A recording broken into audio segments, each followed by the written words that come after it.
नमस्कार। कैसे हैं आप लोग? और जो चुपचाप बैठे हैं वो, समस्या थोड़ी सी चुपचाप रहने वालों की ज्यादा होती है ना? आप घर पर जाएं और आपकी बीवी एकदम चुप है तो समस्या कम होने वाली है कि बढ़ने वाली है? चुपचाप रहने वालों की समस्या थोड़ी ज्यादा होती है। पुलिस वाला आ जाए यहाँ पर, वो बोले चोरी हो गई, बताओ किसने की, फंसेगा वही जो चुप रहेगा। तो चुप नहीं रहना, कीप कम्युनिकेट प्लीज, बातचीत जारी रखिए। एक सर्वे आया अभी लेटेस्ट, जो मैं थोड़ा सा आपको बताना चाहता हूं। पूरी दुनिया के लोगों ने, यूरोपियन जो एसोसिएशन है उन्होंने हिंदुस्तान के ऊपर सर्वे किया, तो एक जानकारी प्राप्त हुई कि दुनिया में सबसे कम तलाक हिंदुस्तान में होते हैं। दुनिया में सबसे कम तलाक कहां होते हैं? हिंदुस्तान में होते हैं। तो रिपोर्ट आई, रिपोर्ट 4-5 पेज की थी। तो पहले पॉइंट पे लिखा था क्योंकि यहां पर पति पत्नी झगड़ा बहुत करते हैं। तो रिपोर्ट को पढ़कर मैंने कहा यार ये कैसी रिपोर्ट है, झगड़ा होने से तो तलाक होने चाहिए। लेकिन इस पहली रिपोर्ट के पहले पॉइंट पे लिखा है क्योंकि यहाँ के पति पत्नी झगड़ा बहुत करते हैं। तो मैं बीच में बोल पड़ा, मैंने कहा ये क्या रिपोर्ट है? वो कहा सुन तो सही, दूसरी पढ़। तो मैंने दूसरी पढ़ी तो वहां पे लिखा कि झगड़ा तो बहुत करते हैं लेकिन झगड़ा खत्म होते ही बात करते हैं। क्या लिखा हुआ था? झगड़ा खत्म होते ही क्या कर लेते हैं? वापस बात कर लेते हैं, और इसलिए रिश्ते लंबे चलते हैं, है ना? हिंदुस्तान ऐसा मुल्क है कि पति पत्नी बहुत तेज झगड़ा करते हैं, इतना तेज झगड़ा करते हैं, लेकिन अचानक घर में मेहमान आ जाए तो ए जी ओ जी इतने प्यार से बात करते हैं जैसे दुनिया में सबसे ज्यादा प्रेम इन्हीं के घर में। ठीक कह रहा हूं कि नहीं कह रहा? पति पत्नी के झगड़ा हो रहा है और बच्चे के चोट लग जाए तो पति पत्नी झगड़े को थोड़ा साइड में रखते हैं और थोड़ा कॉन्सेंट्रेट ऑन सन, है ना, जो अपने बेबी है उसके ऊपर पूरा ध्यान दे देते हैं। वो ये क्या करते हैं? झगड़ा रोज करते हैं लेकिन बातचीत चालू रखते हैं।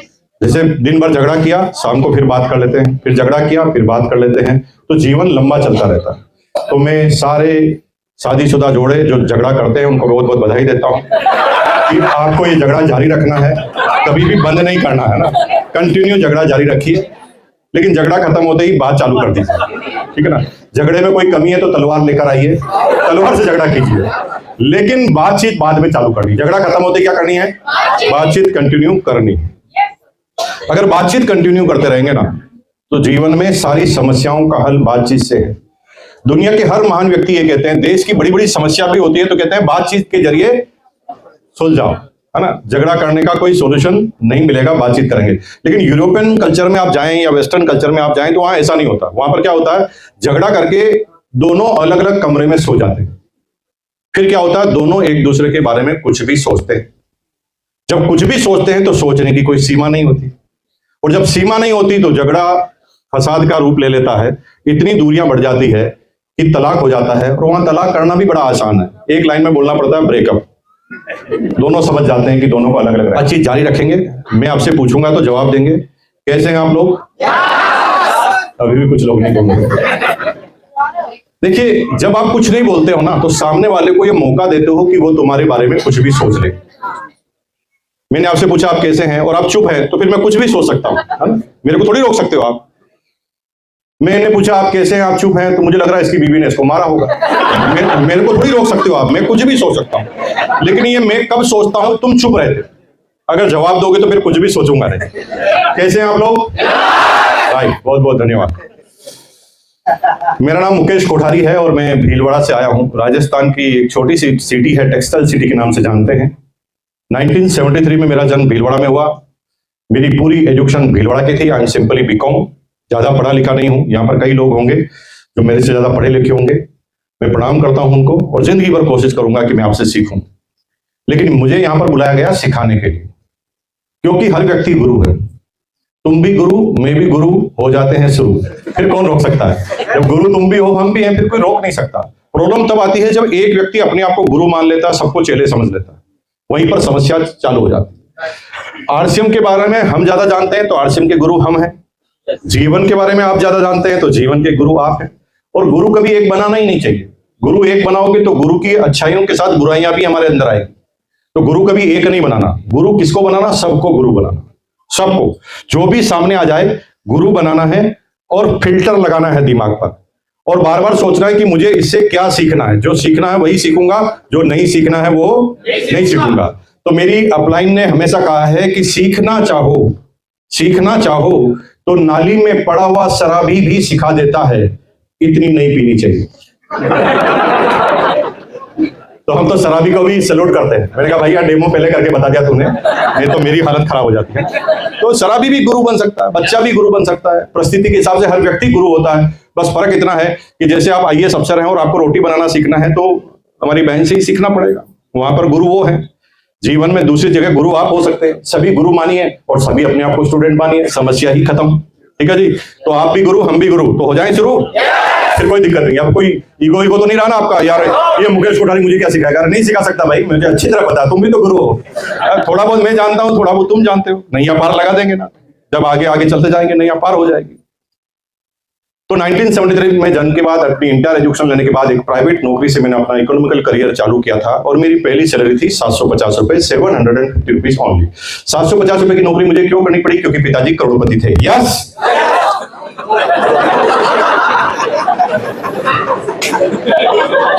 हे भगवान, कुछ लोग तो यहाँ पर ऐसे आए जैसे कोई सत्यनारायण की कथा है। हर जगह ही स्वाहा बोलना कोई जरूरी है? एक जगह बिना सोचे समझे स्वाहा बोले थे, फंस गए ना।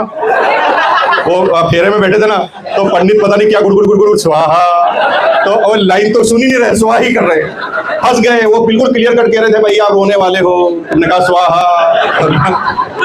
वो फिर इसलिए सोचो समझो यार। ऐसा एक बार क्या हुआ, मैं कहीं सेमिनार ले रहा था यूपी में, वहां के लोग इतने एक्साइटेड थे कि हर बात पे यस ही कर रहे थे। तो मैंने एक वीडियोग्राफर को बुलाया, मैंने कहा भाई मैं इनसे यस कराऊंगा, तुम वीडियोग्राफी कर लेना। तो सबको मैंने जोश में भर दिया और फिर मैंने कहा तो फिर आज से आपकी प्रॉपर्टी मेरी। फिर क्या वीडियोग्राफी बना दी मैंने, और फिर कोर्ट तक घसीटा उनको कि इतने सारे लोगों के सामने बोला। तो भाई सोच समझ के यस नो बोलना, ऐसा कोई जरूरी थोड़ी हर चीज पे यस करना। सोचो, दिमाग लगाओ, क्या बोल रहे हैं उसके आधार पर यस और नो करो। थोड़ा लेट कर दो, क्या फर्क पड़ता है? तो परिवार का मेरा इकोनॉमिकल बैकग्राउंड ज्यादा अच्छा नहीं था। मैं जब 9 साल का था तब मेरे पिताजी रिटायर्ड हो गए थे, डिफेंस के अंदर थे वो। फिटनेस साथ नहीं देती थी, वक्त से पहले उन्हें कंपलसरी रिटायरमेंट लेना पड़ा। मेरी एकदम छोटी सी क्यूट सी फैमिली थी, माँ बाप और आधा दर्जन बच्चे। हंस रहे हो यार? आपको हंसने की क्या मतलब, हर बात में क्यों हंसते हो आप? अच्छा ओके, अच्छा मैंने क्यूट बोला इसलिए, छोटी फैमिली। ओ अब जाके समझ में आ रहा। छोटी फैमिली इसलिए बोला क्योंकि आज के जमाने के हिसाब से नहीं बोला। आज के जमाने में 1-2 का हिसाब है। हिंदुस्तान के लोग अब तो जागे कि बच्चे कम पैदा करें। उससे पहले आजादी के बाद हमारे बुजुर्ग लोगों ने इतना गजब का काम किया कि साला बच्चे पैदा करने के लिए कोई काम ही नहीं किया। और मजे की बात है, साला चाइना को पीछे कर दिया पूरा, इतने बच्चे पैदा हो गए। तो आज के अभी तो अपन 1-2 की बात करते हैं, लेकिन आज के 50, 60, 70 साल पहले ऐसे कोई गिन गिन कर पैदा नहीं करता। हमारे पूरे मोहल्ले में सबसे छोटी फैमिली मेरी थी, पूरे मोहल्ले में सबसे छोटी। हमारे पड़ोस में लोढ़ा साहब थे, उनके 11 बच्चे। पूरी क्रिकेट की टीम घर पर ही थी, एम्पायर भी घर पर ही, है ना। तो उस समय सबसे छोटी फैमिली पूरी, आई थिंक पूरे मोहल्ले में हमारी ही थी। माँ बाप संघर्ष कर रहे थे, उनके जीवन के पर्सनल सपने खत्म हो गए थे। बस वो किसी तरह चाहते थे, 250 रुपए पेंशन आती थी, माँ अचार पापड़ चटनी बनाकर घरों को बेचा करती थी, और वो सपना था कि किसी तरह सारे बच्चे पढ़ लिख जाए। और उनका फोकस था मेरे ऊपर। मैं सबसे छोटा था तो सोचते थे कि अंतिम जिम्मेदारी भी पूरी हो जाए, तो वो मेरे ऊपर ज्यादा एकाग्र होते थे। लेकिन पढ़ने में मेरी रुचि नहीं थी, बिल्कुल भी रुचि नहीं थी। फिर मैं बीकॉम हुआ, फिर मैंने नौकरी की, फिर मैं बिजनेस में आया, फिर आरसीएम बिजनेस में आया। आरसीएम में आने के बाद 23 साल मुझे बीत गए। 23 साल में हर कुछ जो जीवन में सोचा था वो सब कुछ किया। ये सारा क्या क्या मुझे मिला, मैंने अपने जीवन में क्या क्या किया, लेकिन ये किया कैसे, लेकिन किया क्यों, ये सारी बातें मैं अब आपके सामने बताने वाला हूं। और ये भी बता के जाऊंगा करना क्या है, आप लोगों को करना क्या है। हम लोग लकीर के फकीर होते हैं, जो करना हो तो छोड़ देते हैं, केवल ऊपर ऊपर से डेकोरम कर देते हैं। अंदर की चीजें आना जरूरी है और सारी बात करेंगे। लेकिन मैं अपनी बात करने से पहले मेरी डॉटर से आपको मिलाना चाहता हूं। मेरी डॉटर जिसका नाम है अंजलि कोठारी।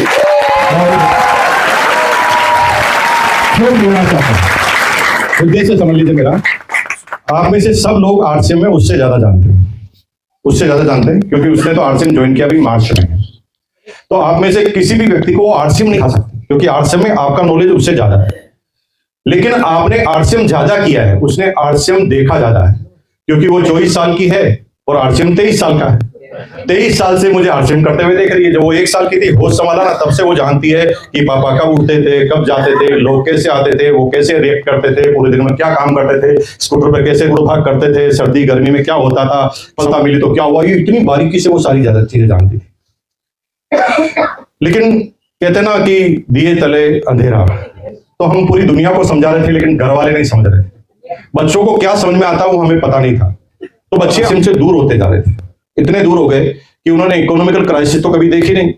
पैसे की वैल्यू क्या होती है वो तो आप लोग जो अलग अलग स्टेट से यहाँ पर आकर बसे हैं वो जानते हैं, है ना। ये थोड़े से चंद पैसों के लिए आपको स्टेट छोड़ने पड़े, अपने घर बार को छोड़कर फरीदाबाद पे दिल्ली में आकर बसना पड़ा।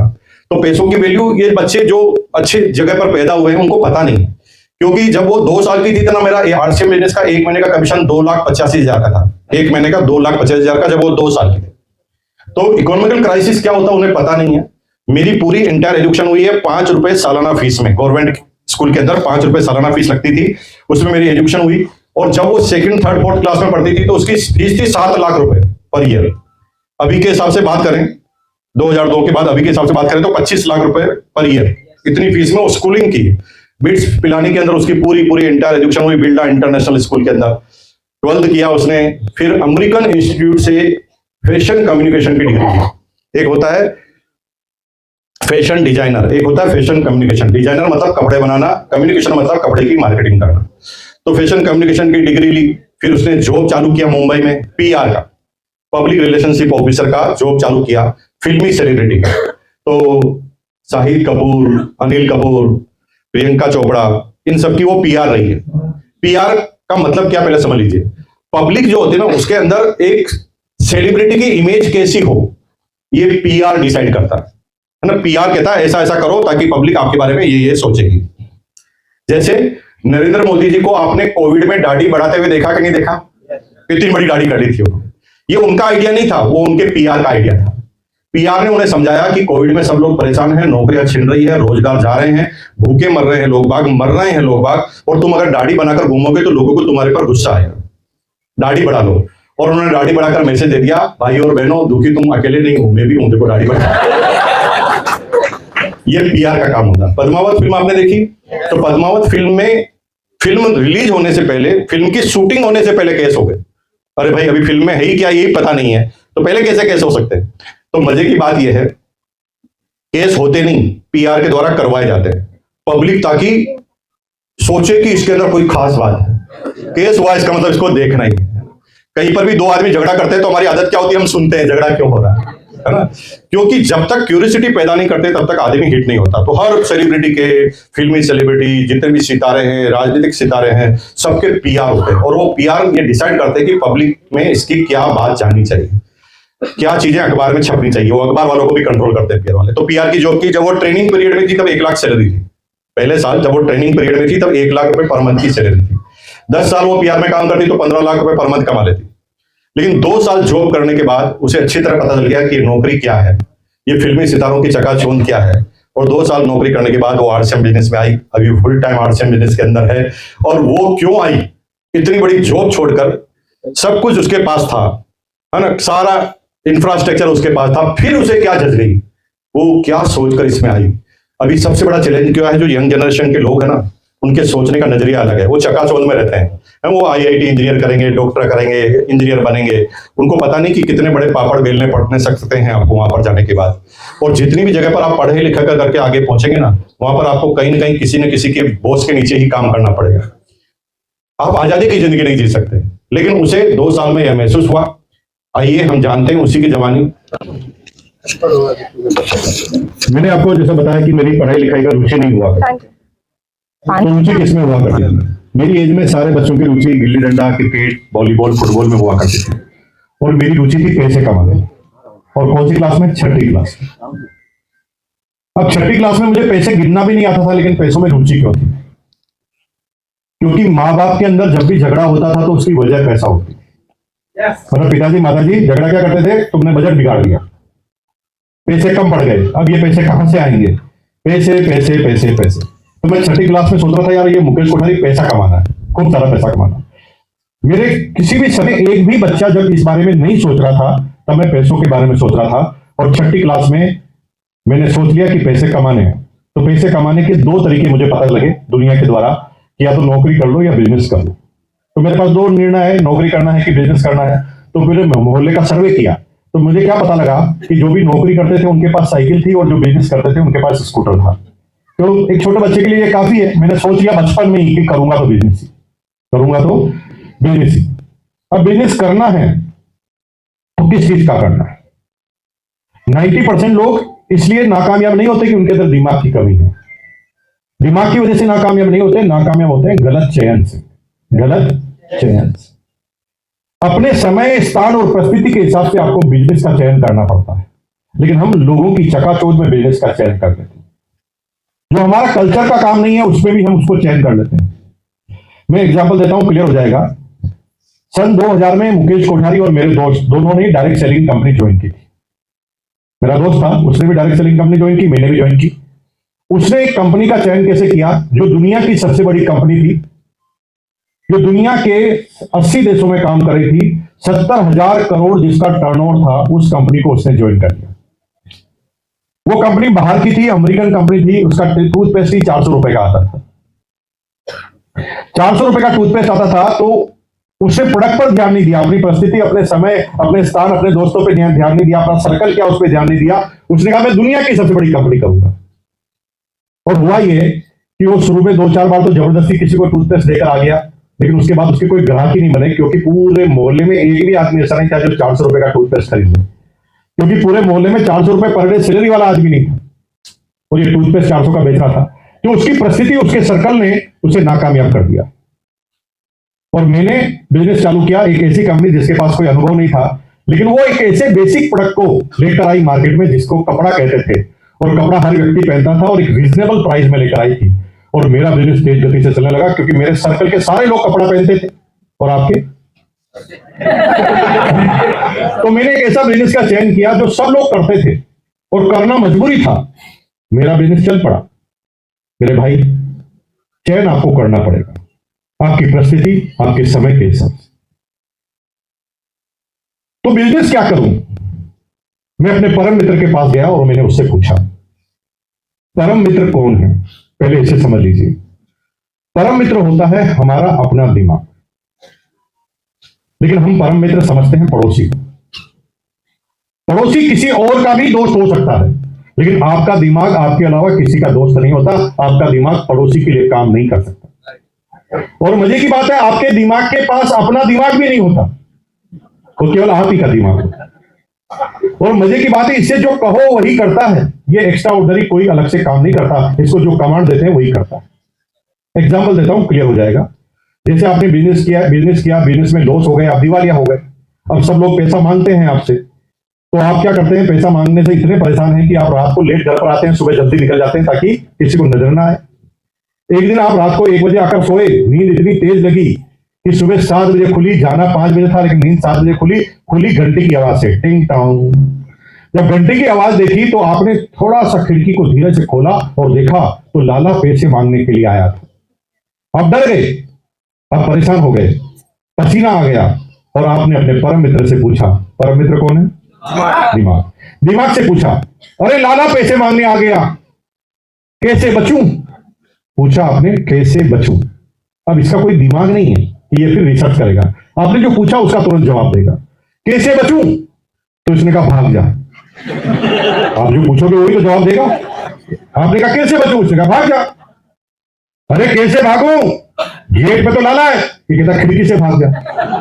अरे खिड़की से कैसे भागूं? फर्स्ट फ्लोर पे हूं। तो बीबी की साड़ी बांध के भाग जा। ये आगे से आगे जवाब देता है, ये सोचता नहीं, ये वही बोलता है जो इससे पूछते हो। तुमने प्रश्न ही उल्टा पुल्टा पूछा, कैसे बचूं? तुमने ये पूछा होता, ये मैं कब तक बचूंगा, ऐसी जिल्लत भरी जिंदगी कब तक जीऊंगा, मैं ऐसी जिंदगी नहीं जीना चाहता, मैं व्हाइट कॉलर की जिंदगी जीना चाहता हूं, सिर को खड़ा करके जिंदगी जीना चाहता हूं, बोल क्या करूं? तो फिर ये तुम्हें अलग राय देता।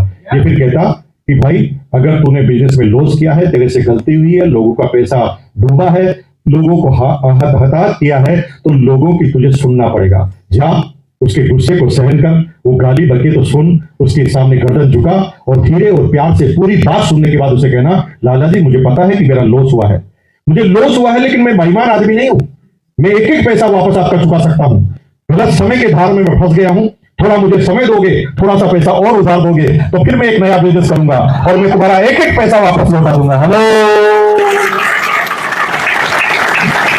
और मजे की बात है, लाला के पास इसके अलावा कोई ऑप्शन ही नहीं।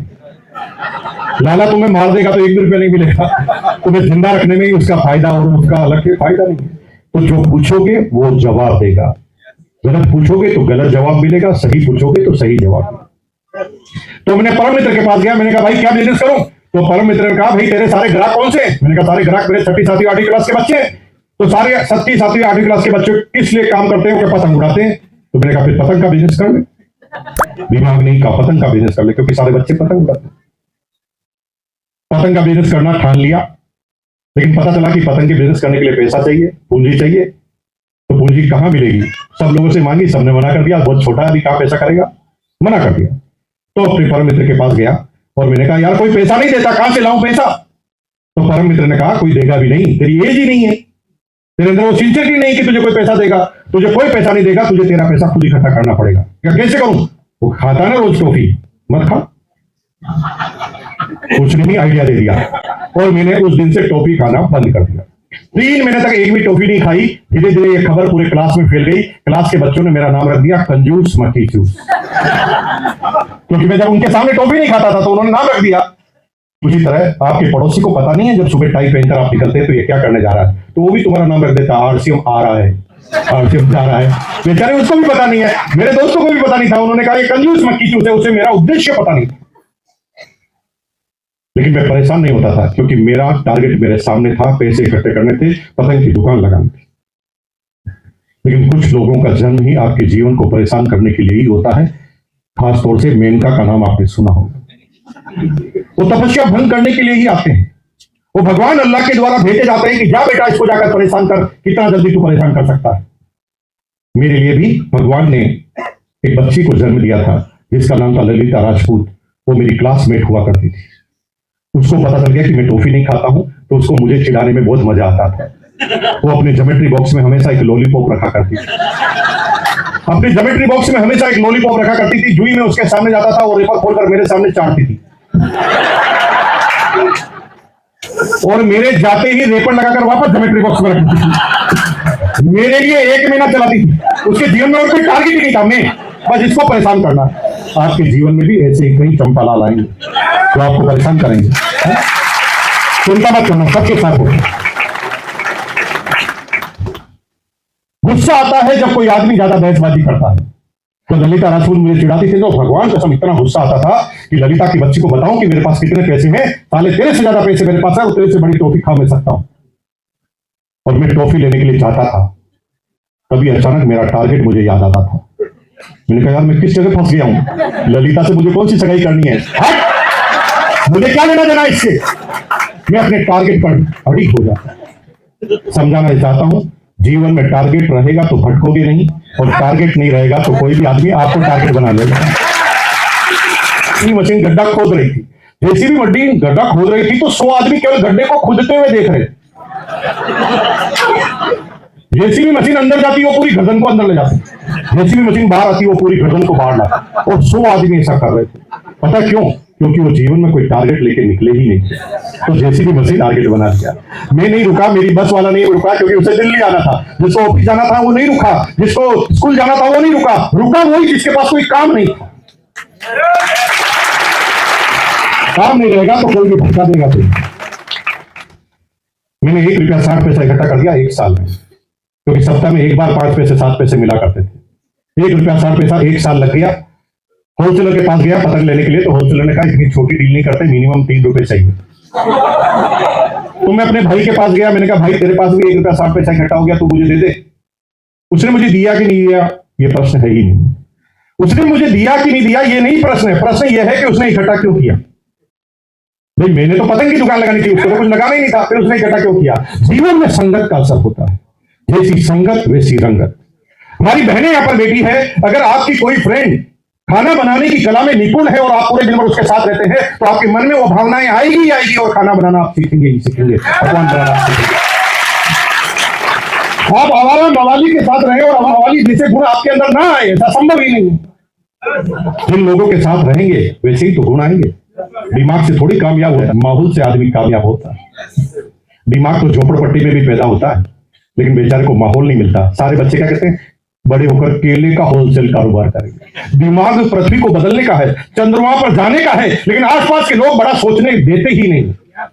लेकिन जो कम नंबर लाता है, लेकिन जब वो मसूरी की या देहरादून की स्कूल में पढ़ता है ना, तो वहां पर सारे बच्चे बड़ी बड़ी बातें करते हैं, सॉफ्टवेयर बना देंगे, दुनिया को बदल देंगे, चंद्रमा पर पहुंच जाएंगे। तो दिमाग कम होते हुए भी काम बड़ा हो जाता है, और झोपड़पट्टी दिमाग बड़ा होते हुए भी काम बड़ा नहीं होता, क्योंकि उसे आसपास का माहौल नहीं मिलता, संगत।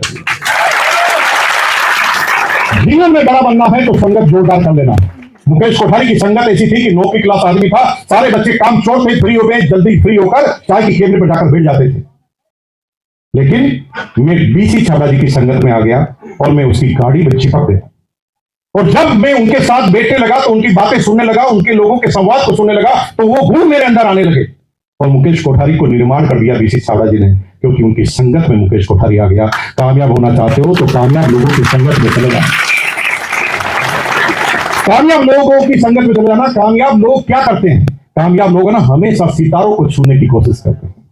कामयाब लोग हमेशा सितारों को छूने की कोशिश करते हैं, लेकिन मजे की बात बताऊं, सितारा उनके हाथ नहीं आता। कामयाब लोग सितारे छूने की कोशिश करते हैं, लेकिन मजे की बात है कि सितारा उनके हाथ नहीं आता, लेकिन उनका हाथ कीचड़ में भी तो नहीं जाता, क्योंकि हाथ ऊपर रखते हैं। कीचड़ के तो नीचे करना पड़ेगा, हाथ ऊपर रखेंगे तो नीचे जा नहीं सकता, कीचड़ में जा नहीं सकता, इसलिए वो बड़ा सोचते, चाहे उनसे हो या ना हो, होगा बड़ा, बड़ा ही सोचेंगे, छोटा नहीं सोचेंगे। 1 रुपया 60 पैसा भाई से उधार लिया, 3 रुपए 20 पैसे से पतंग की दुकान लगाई, और भाई साहब 3 महीने में पैसे को डबल कर दिया। छठी क्लास में डबल 3 महीने में। वहां से एंटरप्रेन्योरशिप की मेरी जर्नी चालू हुई, जो फिर कभी रुकी ही नहीं। अब मैं हर बच्चों से अलग सोचता था। होली आती थी, सारे बच्चे खुश होते थे कि कलर लाएंगे, रंग लगाएंगे, और मैं रंग की दुकान लगाता था। दिवाली पर लोग फटाके चलाते थे, मैं फटाकों की दुकान लगाता था। राखी पर लोग राखी बनवाने की तैयारी करते थे, मैं राखी की दुकान लगाता था। लेकिन मुझे फुल टाइम बिजनेस करना था, तो मैं अपने परम मित्र के पास गया। मैंने कहा भाई, दिवाली होली तो साल में एक बार आती, कोई ऐसा बिजनेस बताना जो रोज कर सकते हैं। तो इसने कहा सारे बच्चे कंचे खेलते हैं, तो कंचे की दुकान लगा ले। परम मित्र से पूछो, पड़ोसी से मत पूछो। हम गलती क्या करते हैं, पड़ोसी से पूछते हैं। अरे मेरे भाई, थोड़ा बताओ ना कि पड़ोसी में, तुम्हारे पड़ोसी में इतना सा भी दिमाग होता तो क्या तुम्हारा पड़ोसी होता? तुम्हारे पड़ोसी में इतना सा भी दिमाग होता तो मुकेश अंबानी का पड़ोसी होता। तुम्हारा क्या खाक होता? तुम्हारा है ही इसलिए कि दिमाग नहीं है। सन दिमाग नहीं है इसलिए तो तुम्हारा पड़ोसी है। दिमाग होता तो तुम्हारा पड़ोसी कभी होता ही नहीं। और जिसमें दिमाग नहीं है उसी से पूछ रहे कामयाब कैसे होंगे, और उसके पास होता तो वो खुद कामयाब नहीं होता। यही हम बार बार गलती कर जाते हैं जीवन के अंदर। परम मित्र से पूछा क्या बिजनेस करे, तो उसने कहा कंचे सब खेलते हैं, कंचे का बिजनेस कर ले। तो भाई साहब, मैंने होलसेल में कंचे लाया और मैदान में जाकर कंचे का बिजनेस करने लगा। जब सारे बच्चे कंचे खेलते थे, मैं कंचे बेचता था। हारने वाला रोता था, जीतने वाला हंसता था, लेकिन दोनों से हमारे कोई फर्क नहीं पड़ता था। हमारा तो प्रॉफिट समान ही था, हारे या जीते। हमने शुरू से ही ऐसे बिजनेस किए कि साला रोए या जीते, हारे या मरे, मेरे को कोई फर्क नहीं पड़ना चाहिए, मेरा काम जरूर होते रहना चाहिए। जब मैं 9वीं 10वीं क्लास में आया तो मेरे टीचर से ज्यादा इनकम मेरी थी। 9वीं 10वीं क्लास में मेरे टीचर से ज्यादा पैसे मैं कमाता था। लेकिन कभी कभी जीवन में अपॉर्चुनिटी मिलती है, उसे समझना पड़ता है। आज के 40 साल पहले फरीदाबाद में 200 रुपए स्क्वायर फीट में भी कोई जमीन खरीदने के लिए तैयार नहीं था। हेलो, 200 रुपए स्क्वायर गज में भी कोई जमीन लेने के लिए तैयार नहीं था। आपके दादाजी के पास भी ऑफर आया था, तो आपके दादाजी ने कहा ओ इतनी दूर जाकर क्या करेंगे। लेकिन कुछ लोग विजनरी थे, कुछ लोग क्या करे थे, ये दिल्ली के पास है, दिल्ली हर साल 5% बढ़ रही है, 5% आगे बढ़ेगी तो आज ये फरीदाबाद दिल्ली के अंदर आ जाएगा, और जब दिल्ली के अंदर आ जाएगा तो यहाँ की रेट 1000 गुना बढ़ जाएगी। और उसने जगह ले ली। अब बताओ मेहनत कितनी की? मेहनत कोड़ी की भी नहीं की, डिसीजन लिया, और डिसीजन लेने से आज वो करोड़पति है। मेहनत करने की वजह से करोड़पति नहीं है, निर्णय लेने की दूरदर्शी सोच।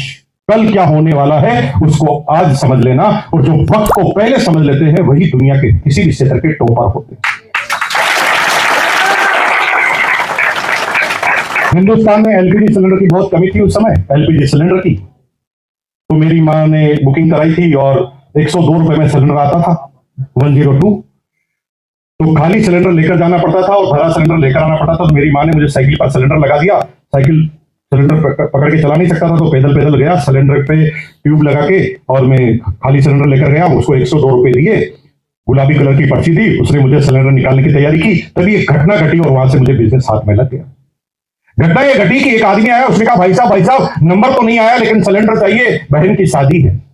उसने कहा नंबर नहीं आया है तो फिर ब्लैक में लेना पड़ेगा, 200 रुपए का मिलेगा।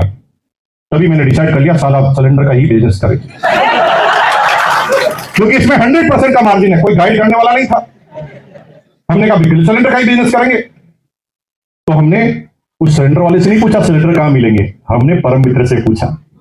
परम मित्र के पास गए और मैंने कहा भाई सिलेंडर का बिजनेस करना है, डिसीजन ले लिया, लेकिन मिलेगा कहां? वो कहा किसी को नहीं मिलता सिलेंडर, इसके लिए एजेंसी लेनी पड़ती है, करोड़ों रुपए का इन्वेस्टमेंट करना पड़ता है, सिलेंडर तुझे नहीं मिलेगा। मैंने कहा नहीं फिर भी करना है तो सुन, सरकार महीने में 2 सिलेंडर एक फैमिली को देती है, तुझे ऐसी फैमिली को ढूंढना पड़ेगा जिनको मिलते तो 2 हैं लेकिन इस्तेमाल एक ही होता है। और मैंने पूरे मोहल्ले का सर्वे कर लिया कि कौन सी छोटी फैमिली है। जब अंकल घर से बाहर चले जाते थे तो हम आंटी के पास पहुंच जाते थे और आंटी को पूरा बिजनेस स्कीम समझाते थे।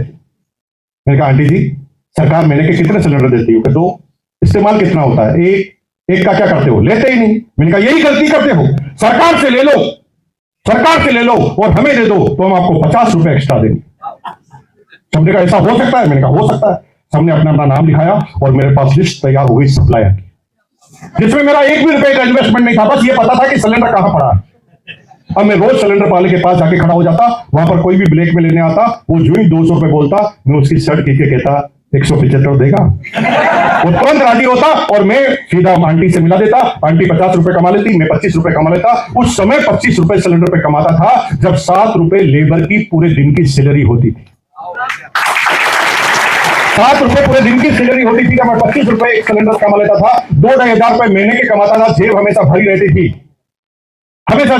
थी, पढ़ाई लिखाई में बिल्कुल रुचि नहीं थी, लेकिन क्लास के जितने भी स्कूल के जितने भी गुंडे मवाली बदमाश बच्चे थे जो एक ही क्लास में 4-4 बार फेल हो चुके थे, वो सब हमारी जिगरी यार हुआ करते थे, क्योंकि सबके खाने पीने का इंतजाम हम किया करते थे, क्योंकि उनकी जेब में चवन्नी नहीं होती थी जब हमारी जेब में 1,500-2,000 रुपए होते थे।